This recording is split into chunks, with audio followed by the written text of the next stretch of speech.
Buenos días. Iniciamos el mes de agosto del 2022 y hoy, miércoles 3, damos cabida a nuestra primera sesión general del Hospital Regional de Alta Especialidad de Iztapaluca de este mes. En esta oportunidad, cedemos el foro a los residentes de ortopedia y traumatología, en este caso el doctor Daniel Carballo Lucero, que es residente de segundo año de nuestra institución, que nos va a hablar sobre un tema relacionado con displasia del desarrollo de cadera. Daniel Carballo, te escuchamos. Bueno, buenos días, tardes o noches, dependiendo de qué momento estés viendo esta presentación.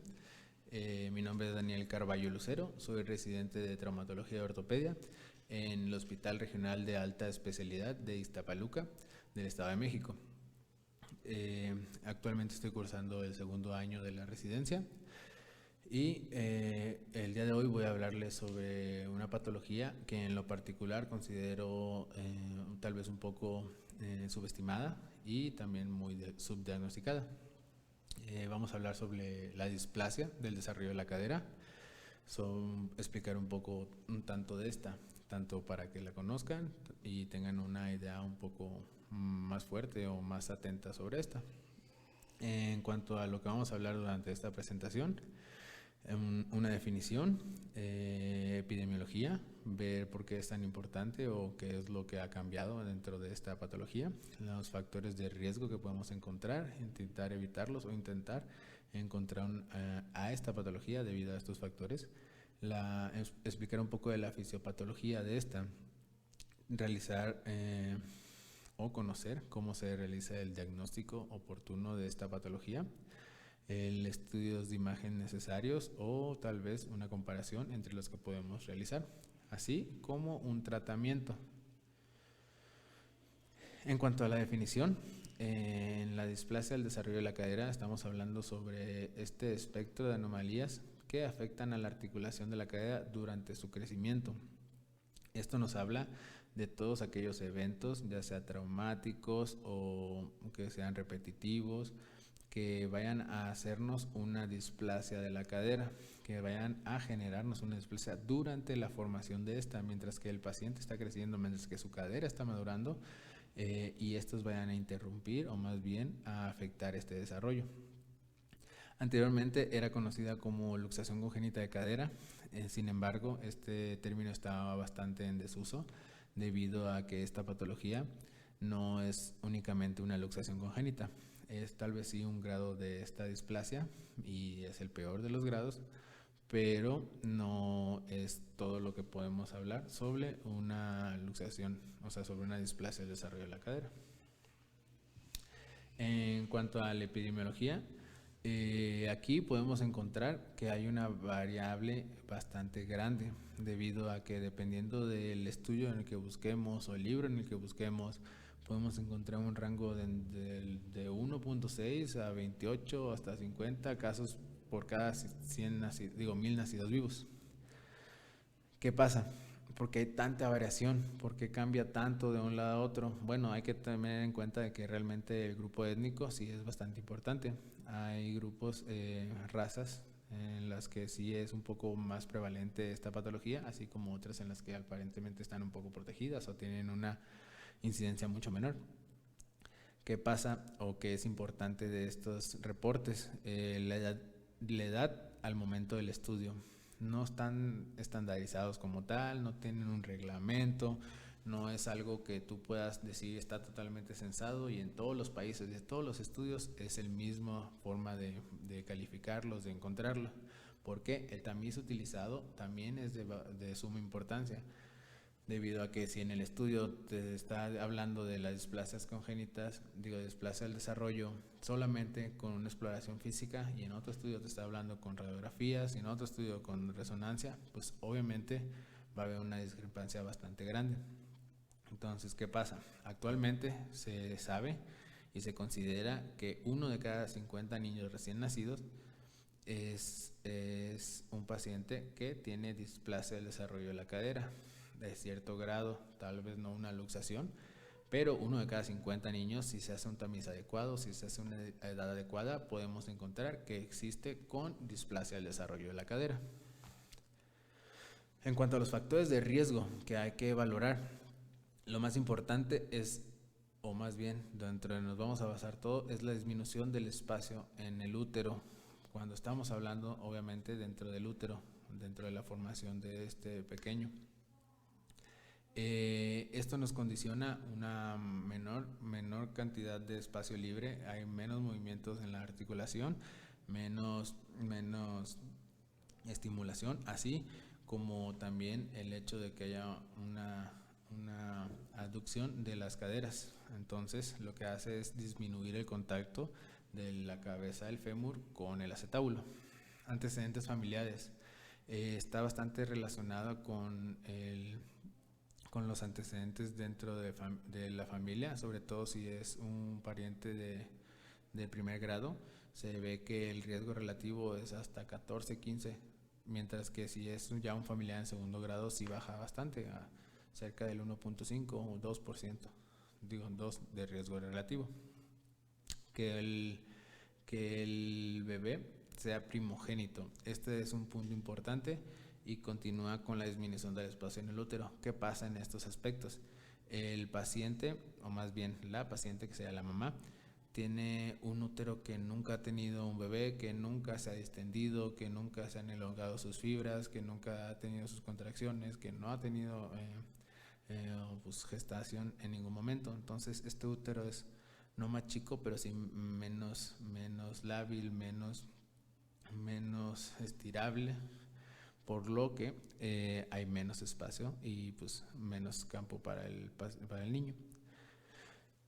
Otro de estos tiene que ver con el oligodracnos, por ejemplo, el hecho de que haya poca cantidad de líquido, hay poco espacio y también nos condena a eso. La posición pélvica del niño, que venga sentado, es otra de las condiciones que hacen que la cadera salga o más bien no esté en una posición correcta, con un estímulo inadecuado y aparte una separación entre la cabeza y el acetábulo. Mujeres. Las mujeres, o más bien el sexo femenino, se ve un poco más afectado. ¿Por qué? Porque en el tercer trimestre, que es cuando en la gestación se genera más elastina, las mujeres tienen mayor receptores con afín a esta. ¿Qué pasa? Pues tienen una mayor aceptación de esta y tienen una mayor laxitud de sus tejidos, tanto fibroso como muscular. Entonces, pues las mujeres, al tener más receptores, tienen más laxitud y es más fácil que esta cadera tenga una luxación, o más bien pues con una displasia de la cadera. Posiciones viciosas. Hay que considerar mucho las posiciones viciosas. Esto ya estamos hablando de la formación, del transcurso y el crecimiento, cómo cargar al bebé. E incluso en este aspecto hay que cuidar y enseñar a la madre.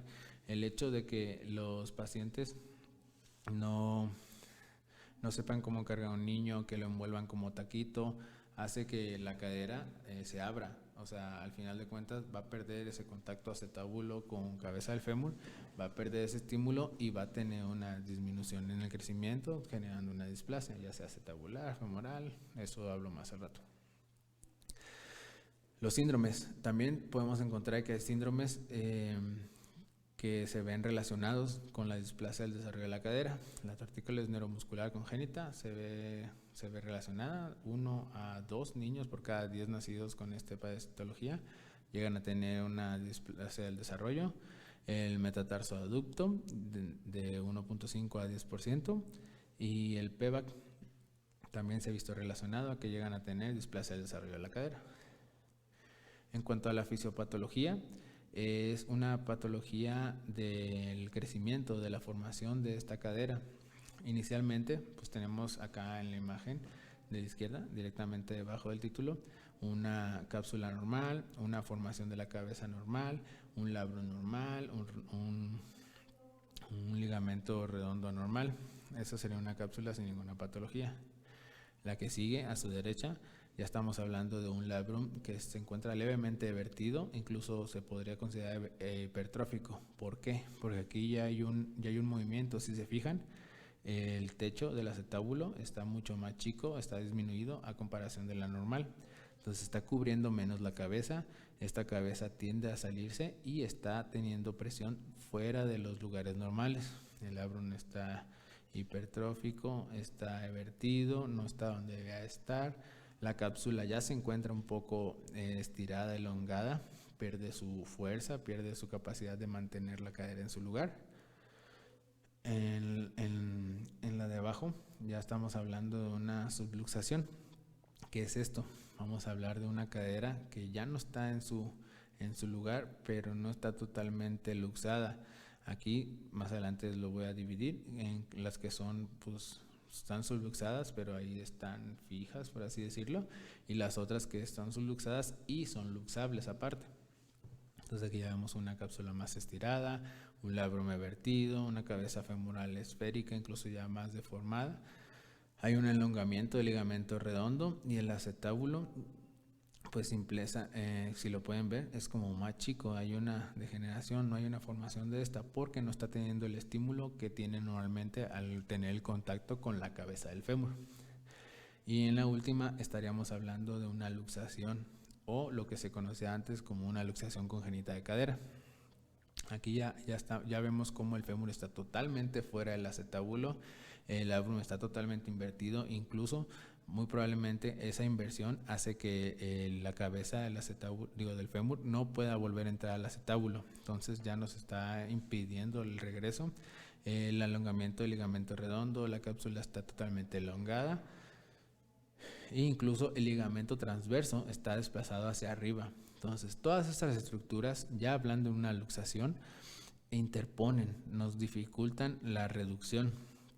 Y aquí vamos a hablar un poco sobre las clasificaciones más adelante. ¿Por qué? ¿Por qué displasia el desarrollo de la cadera? ¿Qué tienen de importancia? Bueno, el problema con esta patología, una, es subdiagnosticada, como ya les había dicho. Tienen pocos estudios en los que digan de una incidencia real, o más bien el hecho de que actualmente estamos encontrando una incidencia mayor cada vez, tal vez no es porque ahora nos estemos enfermando más, sino que es algo que no estábamos diagnosticando correctamente o no a un tiempo adecuado, y por eso teníamos unas tasas de incidencia mucho menor.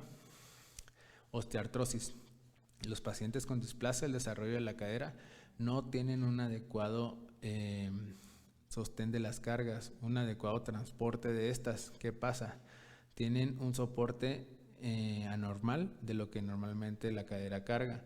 Esto genera un desgaste anormal, prematuro, y van a sufrir de osteoartrosis. Dolor. Está caracterizado por dolor esta patología, ya sea que la sintomatología inicie a una edad avanzada o en una edad joven.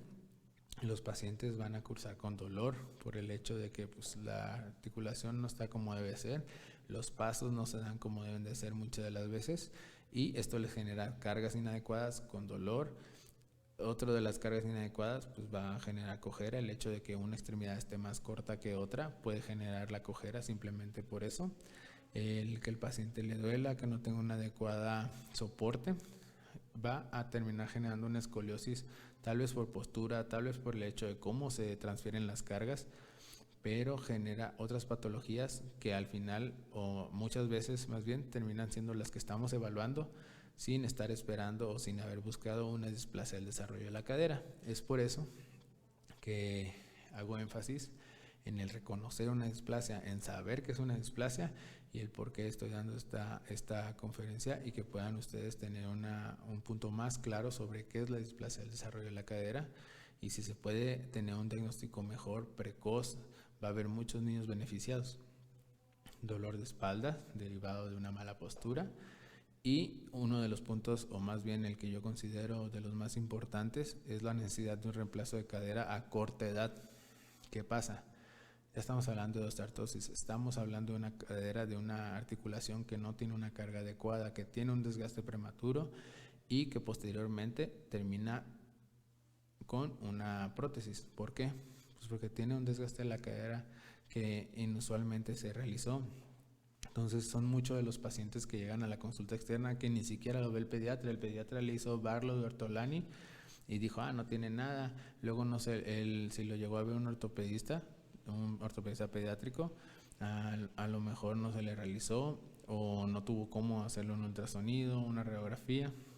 El chiste es que el paciente, al final, el que lo termina viendo es un ortopedista de adultos. Él solo ve una artrosis, ve una coxartrosis severa que necesita un reemplazo articular. ¿Qué pasa? Se considera actualmente que más del 10% de los reemplazos articulares de cadera son por displasia del desarrollo de la cadera no diagnosticada y no tratada en la infancia. He ahí el por qué recalco la importancia de esta patología. Bueno, hablando sobre los aspectos de gravedad, y como les comentaba hace rato, el Colegio Americano de Ultrasonografía y junto con el de Pediatría considera que la cadera, la displasia del desarrollo se puede valorar o clasificar en 3: estable, inestable y dislocada o luxada. La estable tienes una displasia, pero está estable. Realmente es una displasia o ya sea mínima o severa, pero tú vas a tener una cadera en su lugar. No se va a estar luxando, no vas a batallar, incluso va a parecer que no tienes nada, pero ya que tengas unos estudios de imagen, vas a ver que el paciente está displásico y tienes que encontrar qué hacer. Cuando es una cadera estable, ya vamos a hablar de una cadera que se puede subluxar o totalmente luxable. Ya eso depende de cada paciente, incluso de la distensibilidad de los tejidos, la flexibilidad y la laxitud. Por eso es que también las mujeres tienden a tener más esta patología. Y al final, de una cadera luxada o luxable, que totalmente se va a definir como si es reducible o no, siendo la cadera irreducible y totalmente luxada el peor de los estadios de esta patología. Bueno, acá en la imagen de abajo podemos observar, ya ahora sí como correlacionándolo con radiografías, la primera, una displasia estabular. Podemos observar cómo el fémur aparentemente está informado, pero el acetábulo no está teniendo esta concavidad en la que va a entrar la cabeza del fémur. Si se ve, el contacto es poco y no hay algo que esté deteniendo la cabeza para evitar que ésta se mueva, se luxe o se migre hacia proximal. En la que sigue es una cadera subluxada. Está cerca del acetábulo, realmente no está totalmente fuera. Podría ser luxable en dado caso, que estaríamos hablando un poco ya de la inestable. Y posteriormente una cadera luxada, que es la última imagen, que ya podemos ver francamente como el acetábulo incluso está hipotrófico, ni siquiera tiene bien formada esa cavidad. Acá está la cabeza bastante superior y con aparente formación de un acetábulo o algo que se está formando acá en el ilíaco. Bueno, en cuanto al diagnóstico, el diagnóstico de la displasia del desarrollo, inicialmente, pues como antes se conocía como luxación congénita de cadera, fue totalmente con exploración física. Ya con la radiografía, los estudios de imagen, las resonancias, la TAC, obviamente han intentado diagnosticar a esta patología y se han hecho estudios a ver cuál es más eficiente. Ahora ya hay más estudios de imágenes y también podemos empezar o pasar a la historia, por así decirlo, la exploración física. ¿Por qué? Hablando de la exploración física, las maniobras, las más populares, las más comunes, las que a todos se nos han inculcado en la facultad, Barlow y Ortolani. ¿Qué pasa? Barlow es esta maniobra para una cadera que vas a luxar, o sea que la puedes luxar. Ortolani es esta maniobra que lo que haces es una cadera luxada que puedes reducir, o una cadera subluxada. ¿Qué pasa aquí? El problema de esto, como ya les comenté, hay varios estadios de la displasia del desarrollo de la cadera, no solo existe la luxación. Entonces, estas maniobras sí te van a diagnosticar una cadera luxada, sí te van a decir cuando una cadera esté luxada o subluxada, que sea luxable, pero fuera de esos estadios no te van a dar información. ¿Qué es lo que pasa? No todos suelen tener esos estadios son los más graves y eso sí tiene una incidencia tal vez como la que conocemos o que hemos estado manejando. No es, es inútil totalmente en displasia tabular y en una subluxación que no sea luxable. ¿Qué pasa? Pues lo hemos usado durante muchos años, ha sido el método diagnóstico y realmente se nos han ido muchos niños con displasia del desarrollo de la cadera. Actualmente y en varios estudios de análisis como los que les pongo acá en la imagen, se ha encontrado que el valor predictivo positivo de las maniobras tanto de Ortolani como de Barlow es muy bajo. Comparándolo acá con la imagen del iceberg, tal vez solo lo que vemos es la punta del iceberg al hacer estas maniobras, por el hecho de que, como les había comentado, solo estamos hablando de estos estadios más severos, más graves y que obviamente no son la mayoría son caderas displásicas, sin llegar a una subluxación o sin llegar a una dislocación. Entonces, de 100 niños con displasia del desarrollo de la cadera, solo vamos a poder diagnosticar a 4 de entre 3 y 6 pacientes para displasia del desarrollo de la cadera, siendo porque vas a encontrar una luxación congénita de cadera. Realmente estas maniobras de exploración pues en algún momento era el estándar de oro. Actualmente incluso podrías no revisar a un pacientito y optar simplemente por los estudios de imagen, sabiendo que el valor predictivo positivo es tan bajo. Deberían o deben de estar en desuso. No podemos continuar con estas maniobras como único tamizaje. Hay estudios que también corroboran que los médicos, incluso los más expertos, tienden a tener un grado de error muy alto con estas maniobras. Entonces, aparte de que no pueden encontrar estadios menos graves o más leves sin llegar a luxarse, tienen un rango muy subjetivo dependiendo del explorador, totalmente, y actualmente deberían de ser totalmente anecdónicas y por la historia que sigamos aprendiendo de estas maniobras, pero como tal, para ayudarnos para un diagnóstico de displasia de desarrollo de la cadera, creo que es la peor opción. Ok, entonces vamos a empezar con los estudios de imagen. Vamos a hablar de la radiografía. Idealmente, para hacer un tamizaje, hay que buscar un estudio barato, hay que buscar un estudio que sea fácil de hacer, un estudio que puedas llevar a todos lados, un estudio que puedas llevar al rincón más alejado y poder hacer el tamizaje.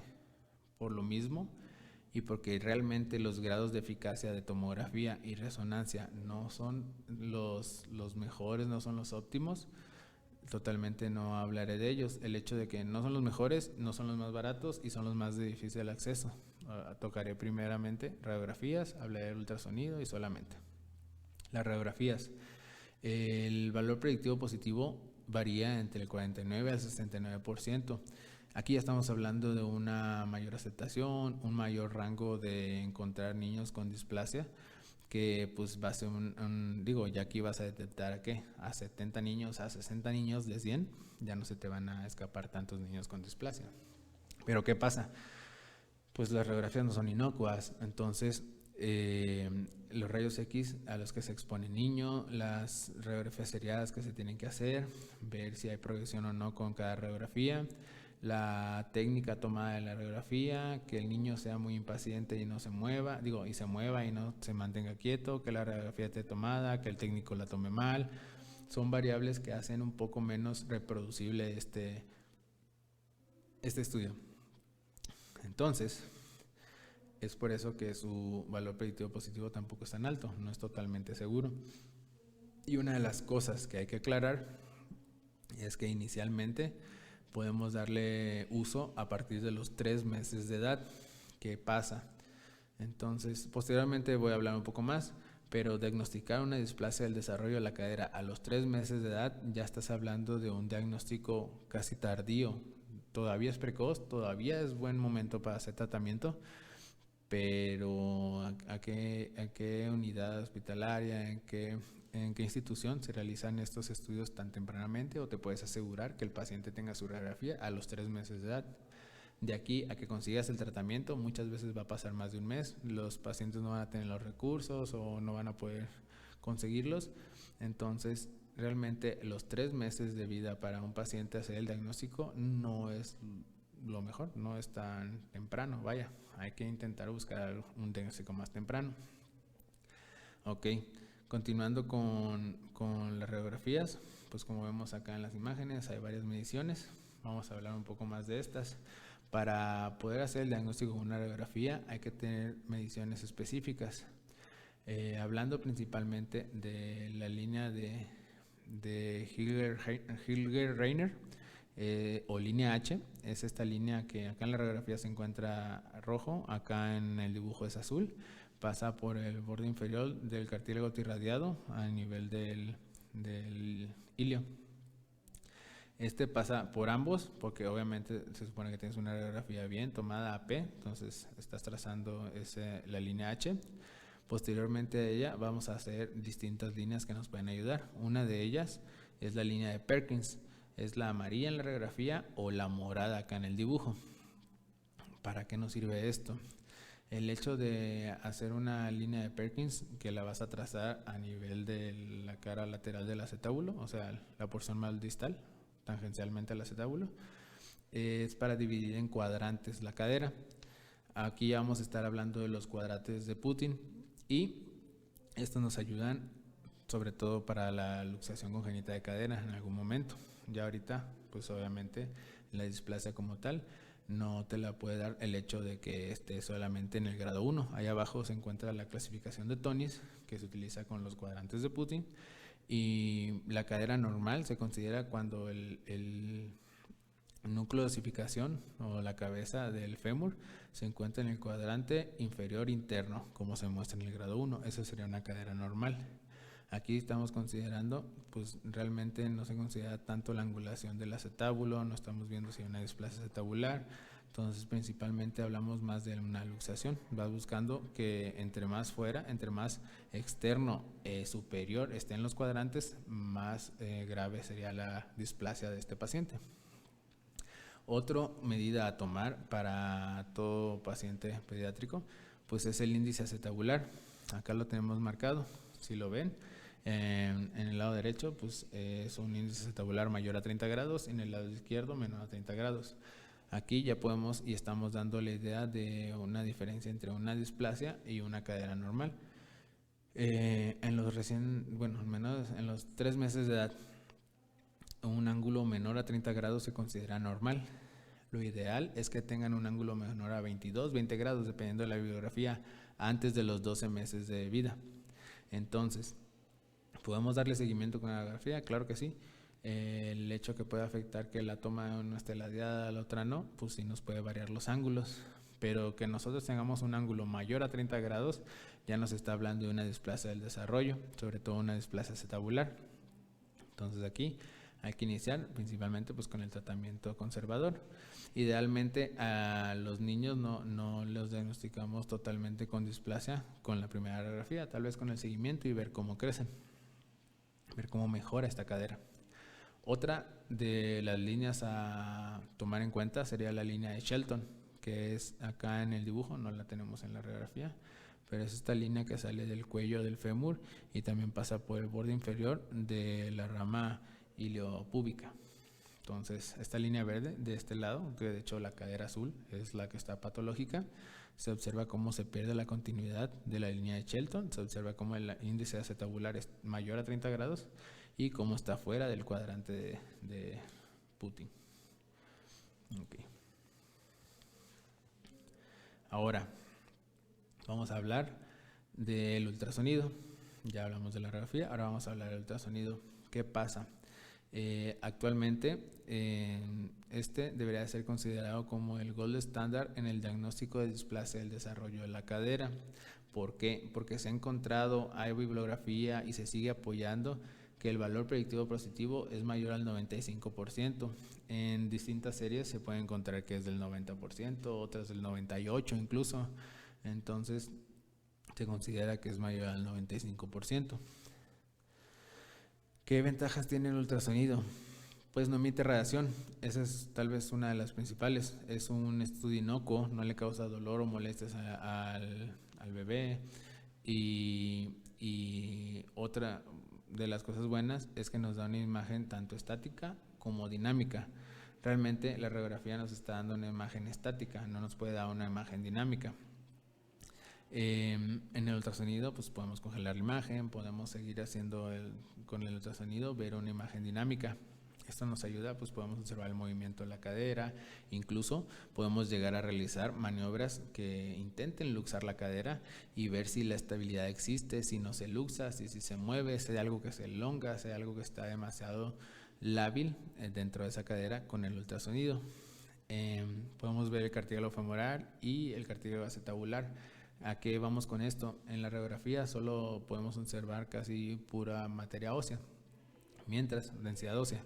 Mientras que en el ultrasonido sí vamos a estar pudiendo observar tejidos blandos, tejidos que no se observan en la radiografía y nos van a dar una imagen mejor o más parecida a una cadera normal. Tal vez un contra, es totalmente operador dependiente, pero más adelante hablaré de eso. Entonces, ese sería el contra del ultrasonido, que es operador dependiente, y pues si no está adiestrado correctamente el médico que lo hace, pues no va a tener las medidas ideales o adecuadas. ¿Qué tenemos aquí? En la imagen más a la izquierda es una radiografía de cadera derecha. En la imagen del medio estamos viendo el ultrasonido, es una imagen de ultrasonido de la cadera derecha. Y del lado más derecho vamos a estar viendo lo que es un corte histológico. Entonces, si comparamos las tres imágenes, podemos observar cómo pues acá en la radiografía apenas estamos viendo el núcleo de osificación, podemos ver el cartílago triradiado, pero pues no observamos realmente los ligamentos, los cartílagos, solo el espacio en blanco. No podemos observar el labrum, no podemos ver la cápsula y ni siquiera podemos ver los glúteos. Por ejemplo, acá en el ultrasonido incluso podemos ver los glúteos, ver cómo llegan hacia el trocánter mayor, ver la cabeza del fémur, podemos ver la pared, el acetábulo, el labrum, la cápsula. Entonces, si comparamos el ultrasonido, la radiografía y el corte histológico, obviamente, o bueno, yo pienso que es obvio, podemos ver cómo hay una imagen bastante más acertada dentro del ultrasonido, más cerca a la realidad, o que nos puede dar un mejor ejemplo de lo que es la cadera. ¿Qué pasa?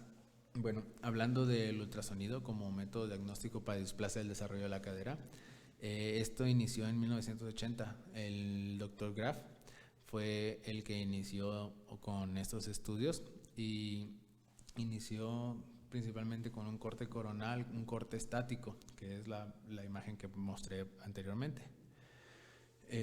Posteriormente, Harkey en 1984 continuó con este estudio del ultrasonido para displasia del desarrollo de la cadera, pero él utilizó un corte transverso con una valoración dinámica. Él buscó ejes y ángulos para medir, que realmente la forma en la que lo hizo no fue tan estandarizada, no tenía unas reglas totalmente definidas en las que no podía ser tan riguroso. Incluso había unas opciones de que puedes medir este o este ángulo, entonces no está tan correcto o no está tan reproducible. Y luego Tiersen en 1989 él busca sobre la curvatura de la cabeza femoral y una valoración dinámica. Él también buscando una valoración dinámica del ultrasonido, él realmente, y principalmente tal vez uno de los errores que él mencionaba, es el buscar el centro de la cabeza. Sus mediciones nacían inicialmente del centro de la cabeza del fémur, pero ¿cómo encuentras el centro de algo que es ovoideo? Entonces, realmente las medidas son bastante variables, siendo el método del Dr. Graf el que está totalmente estandarizado, tiene incluso checkpoints, por así decirlo, que es donde dices, mira, tengo estas estructuras, ya me puedo pasar a la siguiente para hacer las mediciones. Te menciona una mesa para hacer ultrasonido, un transductor específico y el cómo realizarlo. Bueno, en cuanto al método de Graf, Él es el único de los tres que hizo un procedimiento totalmente estandarizado, que realizó sus pasos a seguir y es totalmente reproducible. Es por eso que en la actualidad el método más utilizado es el método ultrasonográfico del Dr. Graf para la displasia del desarrollo de la cadera. ¿En qué consiste esta? Bueno, principalmente es un transductor lineal, es en un corte coronal, como los han comentado, de la cadera. Hay un checklist número 1 que es encontrar las estructuras anatómicas. Si tú no encuentras esas estructuras anatómicas, a como lo dicta el Dr. Graf, esta medición no funciona y pues no debes de realizar las mediciones necesarias en esta cadera o en esta imagen. ¿Por qué? Porque la estás tomando mal. ¿Qué hay que buscar? Primero el reborde osteocondral, que es la línea amarilla que podemos encontrar en la imagen. El segundo, la cabeza femoral, como les mencionaba, es este círculo rojo ovoideo. O sea, está difícil de encontrar el centro, como lo estaba buscando Jurgensen. El pliegue sinovial, que estaríamos viéndolo acá en el semicírculo verde.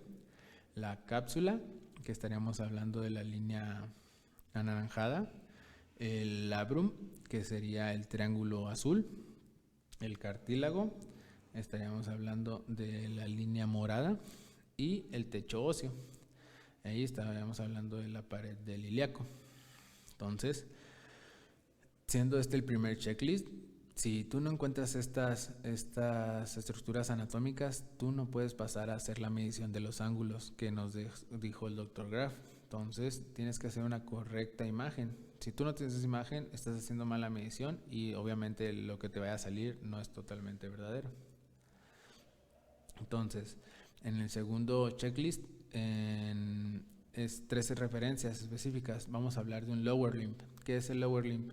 Es el punto de mayor osificación dentro del acetábulo.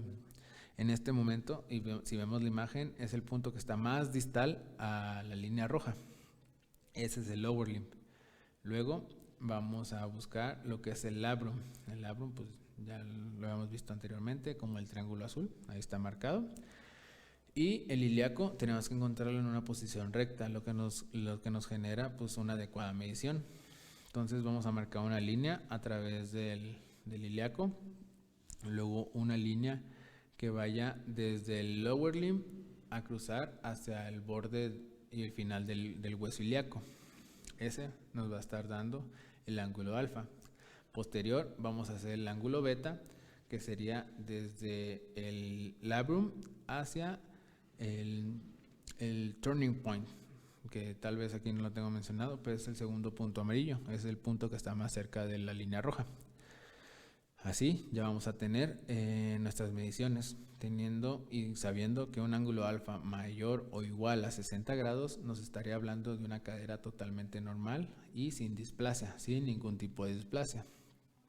Un ángulo beta igual o menor a 55 grados nos estaría hablando también de una cadera normal. Digo, necesitamos ambos ángulos para poder decir que no tiene ningún tipo de displasia, pero si tuviéramos que tomar en cuenta un ángulo que sea prioritario que otro, estaríamos hablando del ángulo alfa. Y hay una modificación a niños menores de 3 meses. ¿Por qué? Porque aquí ya podríamos estar hablando más de una inmadurez que de una displasia. Y ahorita les comento los grados a tener en cuenta. ¿Qué pasa con esto? El doctor Graf es un médico australiano. Él ya está estandarizado, está como gold standard en Australia el uso del ultrasonido como tamizaje, pero pues obviamente está intentando extenderse a las demás partes del mundo. En Estados Unidos, que pues obviamente son uno de los también pioneros, tienen como 3 corrientes. Realmente no como tal están siguiendo totalmente el hecho de utilizar el ultrasonido para todos los pacientes. Una de las corrientes es el hecho de utilizarlos en pacientes que realmente sean sintomáticos. Entonces, pues te vas a esperar hasta que el niño sea sintomático para hacer el ultrasonido. Realmente considero que es algo bastante arriesgado. La otra corriente es esperar a que tenga un factor de riesgo, que sea primigesta, que tenga un familiar con displasia del desarrollo, que haya tenido oligohidramnios. Con que tenga un factor de riesgo, realizarles el ultrasonido. Y la otra corriente, que es como la aceptación, es realizarle el ultrasonido a todos los pacientes como tamizaje. El problema, o más bien lo que tienen en contra, es que comentan que puede haber un superdiagnóstico de esta patología. Pero ¿por qué hablan de esto? Y hablan de que hay pacientes que sobretratados.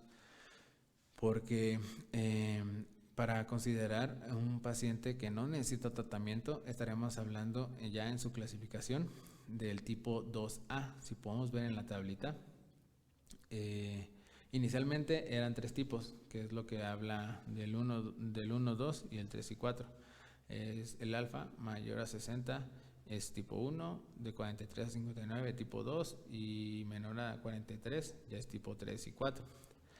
En cuanto el tipo 1 es normal, totalmente una cadena normal y sin displasia. El tipo 2, ahí se divide en 2A y 2B.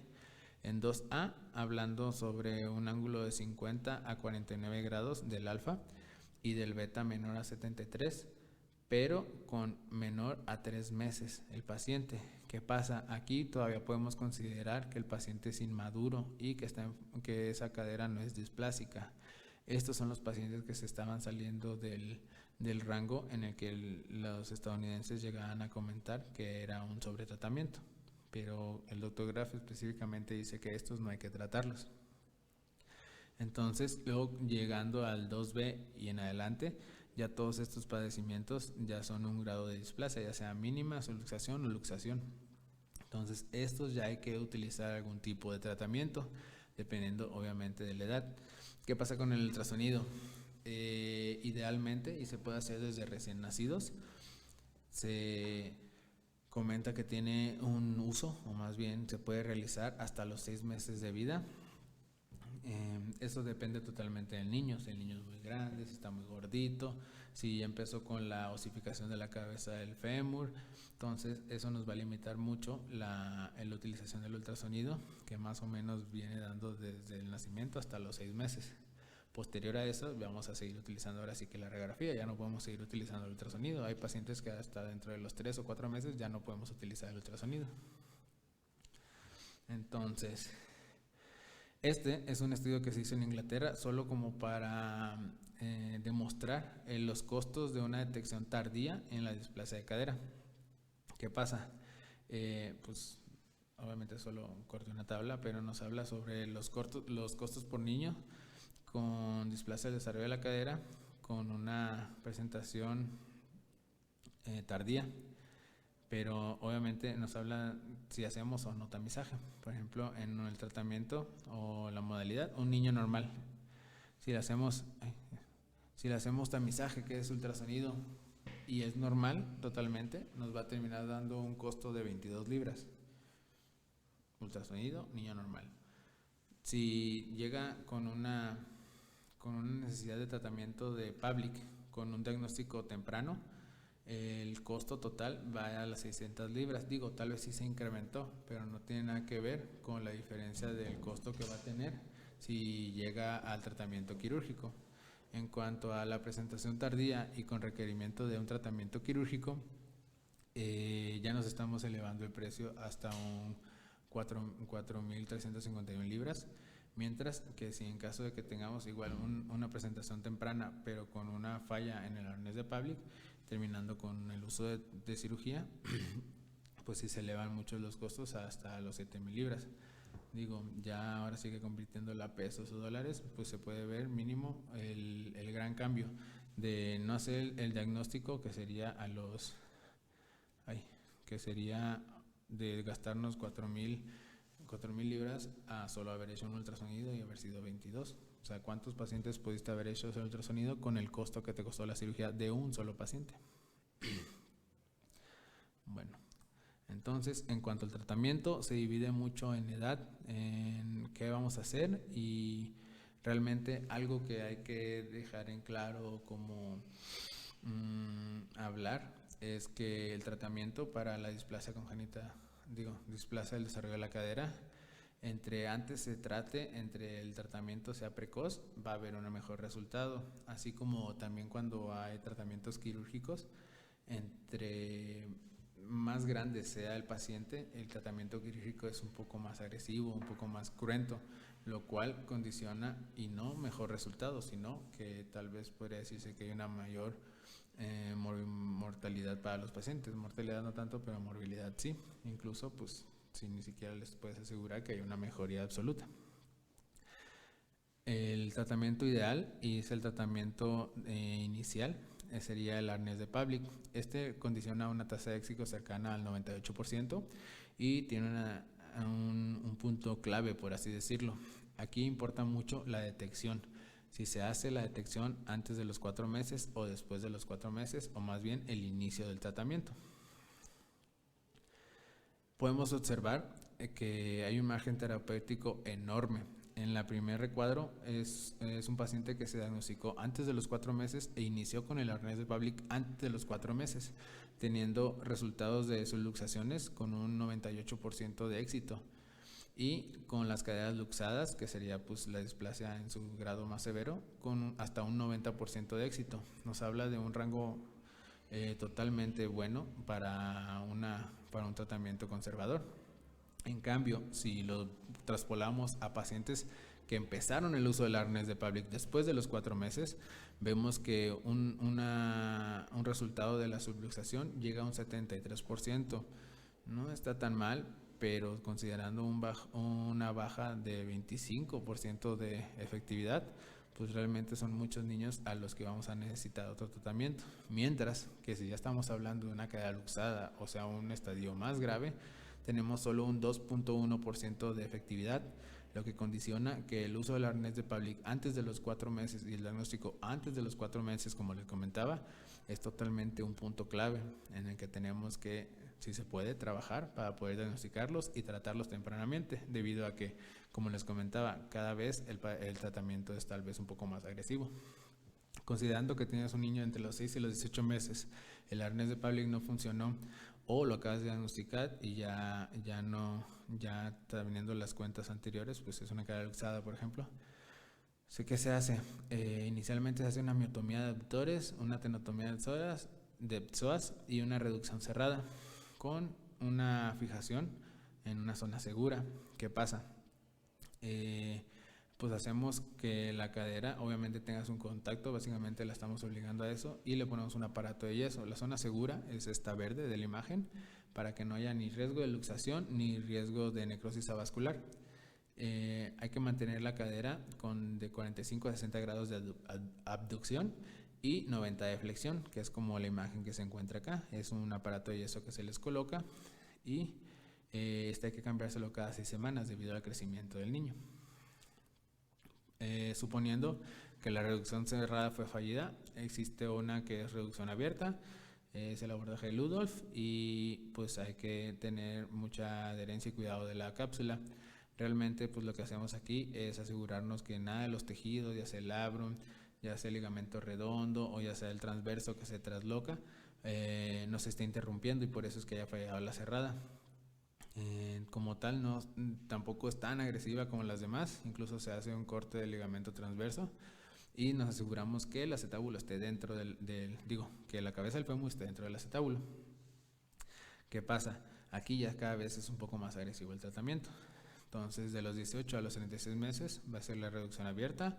Vamos a intentar desprender las adherencias de los glúteos en caso de que estas no nos dejen llegar a una reducción correcta, lograr un descenso de la extremidad, y a veces vamos a tener que hacer una osteotomía del acetábulo. ¿Qué pasa?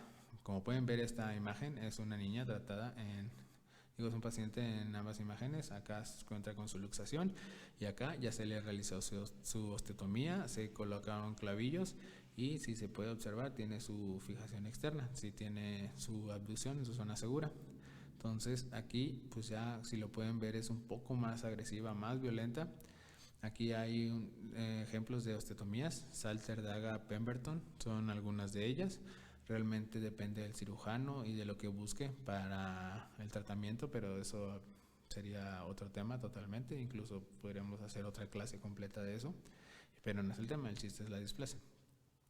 Más de 36 meses ya hay que hablar de una diafisectomía, o sea, se hace la osteotomía, se corta el fémur, hay que intentarnos derrotarlo, hay que intentar que el paciente continúe con una dinámica normal y aparte bajar la cabeza del fémur. Entonces aquí ya podemos ver cómo se le hizo eso. Se hizo el corte en la diáfisis del fémur, se le colocó placa, se le colocó el Kirchner incluso para dejarlo y una osteotomía, como pueden ver arriba del acetábulo. Bueno, por mi parte sería todo. Realmente espero que hayan aprendido, les haya ayudado algo esta plática. Mi intención es que podamos tener un mejor diagnóstico, un mejor tamizaje o mínimo que se conozca un poco más de esta patología, que se vea que es más común de lo que se parece y con un mejor tratamiento conservador obviamente y un mejor diagnóstico lograríamos tener también posteriormente muchas menos cirugías. Incluso pues se comenta a manera de broma que los traumatólogos y ortopedistas de Australia, que es donde comienza el doctor Graf con el ultrasonido, no saben hacer osteotomías en niños.